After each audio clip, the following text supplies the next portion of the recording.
मीनू और रमेश की रोमांटिक कहानी कहानी की शुरुआत होती है एक छोटे से गांव से, जहां मीनू और रमेश बचपन से एक दूसरे को जानते थे। मीनू गांव की सबसे चंचल और हंसमुख लड़की थी। उसकी आंखों में हमेशा सपने होते थे। वहीं रमेश एक गंभीर और शांत स्वभाव का लड़का था, जो अपने काम में लीन रहता था। बचपन से ही दोनों में एक खास लगाव था, पर किसी ने कभी इसे नाम नहीं दिया। मीनू जब भी हंसती, रमेश का दिल एक अनजान खुशी से भर जाता। लेकिन रमेश कभी भी अपनी भावनाओं को मीनू के सामने जाहिर नहीं कर सका। समय बीतता गया और मीनू शहर पढ़ाई के लिए चली गई। गांव छोड़ने से पहले मीनू और रमेश की आखिरी मुलाकात हुई। दोनों के दिल भारी थे, पर कोई कुछ नहीं कह सका।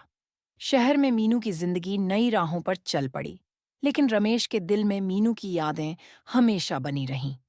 एक दिन, कुछ सालों बाद, मीनू गांव वापस आई। रमेश ने जब उसे देखा, तो उसके दिल की धड़कनें तेज हो गईं।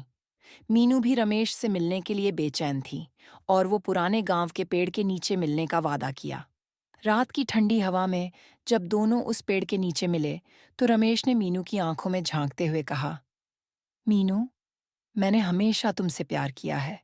तुम्हारे बिना मेरी जिंदगी अधूरी है।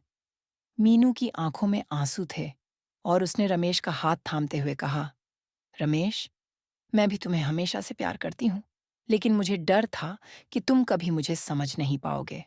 रात के उस सन्नाटे में तारे गवाह थे कि दोनों ने अपने प्यार का इजहार किया। मीनू और रमेश के बीच की वो खामोशी अब प्यार की गहराइयों में बदल चुकी थी। उसके बाद दोनों ने मिलकर अपनी जिंदगी की नई शुरुआत की।